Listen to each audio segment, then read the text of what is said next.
പ്രിയപ്പെട്ട സുഹൃത്തുക്കളെ, പുതിയൊരു വീഡിയോയിലേക്ക് സ്വാഗതം.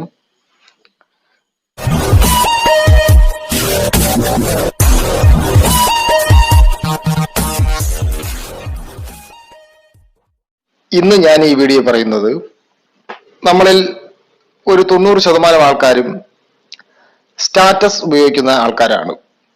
നമ്മൾ വാട്സപ്പിലും ഫേസ്ബുക്കിലും ഒക്കെ നമ്മൾ സ്റ്റാറ്റസ് ഇടാറുണ്ട്.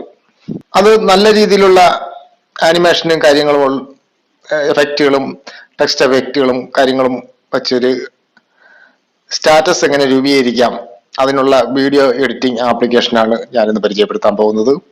ഈ വീഡിയോ ഇഷ്ടമായാൽ നിങ്ങൾ ലൈക്ക് ചെയ്യുക, കൂട്ടുകാർക്ക് ഷെയർ ചെയ്യുക, നിങ്ങളുടെ വിലയേറിയ അഭിപ്രായങ്ങൾ കമന്റ് ബോക്സിൽ രേഖപ്പെടുത്തുക. ഈ ചാനൽ ഇതുവരെയും സബ്സ്ക്രൈബ് ചെയ്തിട്ടില്ല എന്നുണ്ടെങ്കിൽ സബ്സ്ക്രൈബ് ചെയ്ത് കൊടുക്കുക. അടുത്തുള്ള ബെല്ലൈക്കൻ എനേബിൾ ചെയ്ത് അതിൽ ഓൾ ഓപ്ഷൻ എനേബിൾ ചെയ്ത് കഴിഞ്ഞാൽ ഞാൻ അപ്ലോഡ് ചെയ്യുന്ന വീഡിയോകൾ അപ്ലോഡ് ചെയ്ത് കഴിഞ്ഞാൽ ഉടനെ തന്നെ നിങ്ങൾക്ക് നോട്ടിഫിക്കേഷനായി ലഭിക്കുന്നതാണ്. അതെങ്ങനെയാണെന്ന് നോക്കാം. വീഡിയോയിലേക്ക് പോകാം. ആപ്ലിക്കേഷൻ ഞാൻ ഓപ്പൺ ചെയ്യാൻ പോവുകയാണ്. ആപ്ലിക്കേഷൻ ഓപ്പൺ ചെയ്യുമ്പോൾ ഇങ്ങനെ കുറച്ച് ആനിമേഷൻസുകൾ നമുക്ക് കാണാൻ സാധിക്കും. സ്ക്രോൾ ചെയ്ത് നോക്കിക്കഴിഞ്ഞാൽ ഒരുപാട് കാണാൻ സാധിക്കും. അതിൽ ഞാൻ ഫസ്റ്റ് ഓപ്ഷൻ ഞാൻ തിരഞ്ഞെടുത്ത് ഞാനൊരു പിക്ചർ ഇതിലേക്ക് കൊടുക്കാൻ പോവുകയാണ്.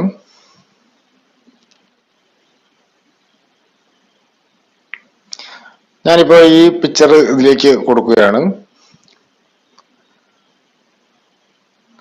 അപ്പോൾ നമുക്കിവിടെ കാണാൻ സാധിക്കും ഒരുപാട് സ്റ്റിക്കറുകളും ആനിമേഷനുകളും ഇവിടെ താഴെ കാണാൻ സാധിക്കും.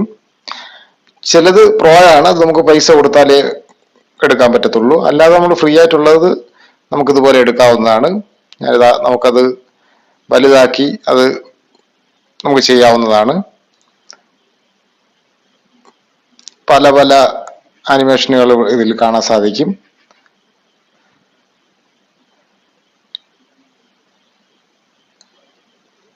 നമ്മുടെ സ്റ്റാറ്റസ് ഉപയോഗിക്കാൻ വേണ്ടിയിട്ട് ഉള്ള എല്ലാ ആനിമേഷനുകളും ഇവിടെ കാണാൻ സാധിക്കും. ഇതാ പലതും നമുക്ക് സെലക്ട് ചെയ്ത് എടുക്കാവുന്നതാണ്.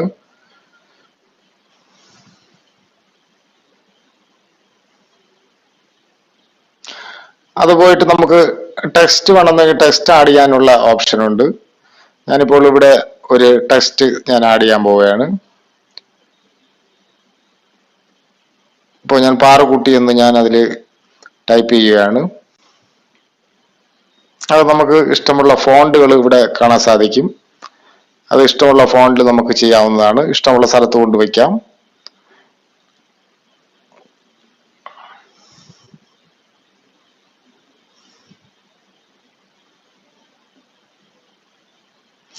അത് പോയിട്ട് ആ ടെക്സ്റ്റിനുള്ള കളറുകൾ നമുക്ക് ഏത് വേണോ സെലക്ട് ചെയ്യാവുന്നതാണ്.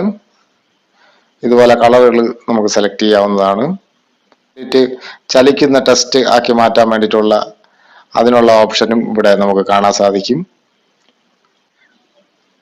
അതിനുശേഷം ഞാൻ ഈ മ്യൂസിക് എന്നുള്ള ഒരു ഓപ്ഷൻ അതെടുക്കുകയാണ്.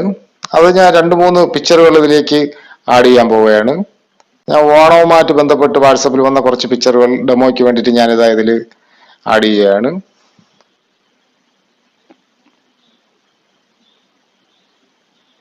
നെക്സ്റ്റ് കൊടുത്തു കഴിഞ്ഞാൽ നമുക്ക് പല രീതിയിൽ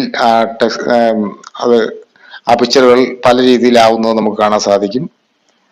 ചിലത് പ്രോയാണ്, അത് നമ്മൾ പൈസ കൊടുത്ത് വാങ്ങേണ്ടതാണ്. അല്ലാത്ത ഫ്രീ ആയിട്ട് കിട്ടുന്ന ഒരുപാടുണ്ട്, അത് നമ്മൾ ഉപയോഗിക്കുക. ഇതാണ്ടോ മ്യൂസിക്കും അതിനിടയിൽ ഇവർ തന്നിട്ടുള്ള മ്യൂസിക് നമുക്ക് ആഡ് ചെയ്യാവുന്നതാണ്. അതിനുശേഷം നമ്മൾ ഇതിൽ സേവ് ഉണ്ട്. ഇൻസ്റ്റാഗ്രാമിന് വേണ്ടിയിലേക്ക് നമുക്ക് കൊടുക്കണമെന്നുണ്ടെങ്കിൽ അതുകൊണ്ട് ഷെയർ ചെയ്യാം. വാട്സപ്പിലേക്ക് വേണ്ടി നമുക്ക് ഷെയർ ചെയ്യാം. അതിനുള്ള ഓപ്ഷൻ ഇവിടെ കാണാൻ സാധിക്കും. നമുക്ക് അതുപോലെ ചെയ്യാവുന്നതാണ്. ഇതുപോലെ എല്ലാത്തിനും വളരെ ഉപകാരമായിട്ടുള്ള വീഡിയോ എഡിറ്റിംഗ് ആപ്ലിക്കേഷനാണിത്. നിങ്ങളിത് ഡൗൺലോഡ് ചെയ്ത് ഇൻസ്റ്റാൾ ചെയ്യുക. ലിങ്ക് ഡിസ്ക്രിപ്ഷനിൽ കൊടുത്തിട്ടുണ്ട്. നിങ്ങൾക്ക് ആവശ്യമാണെങ്കിൽ അത് ചെയ്യുക.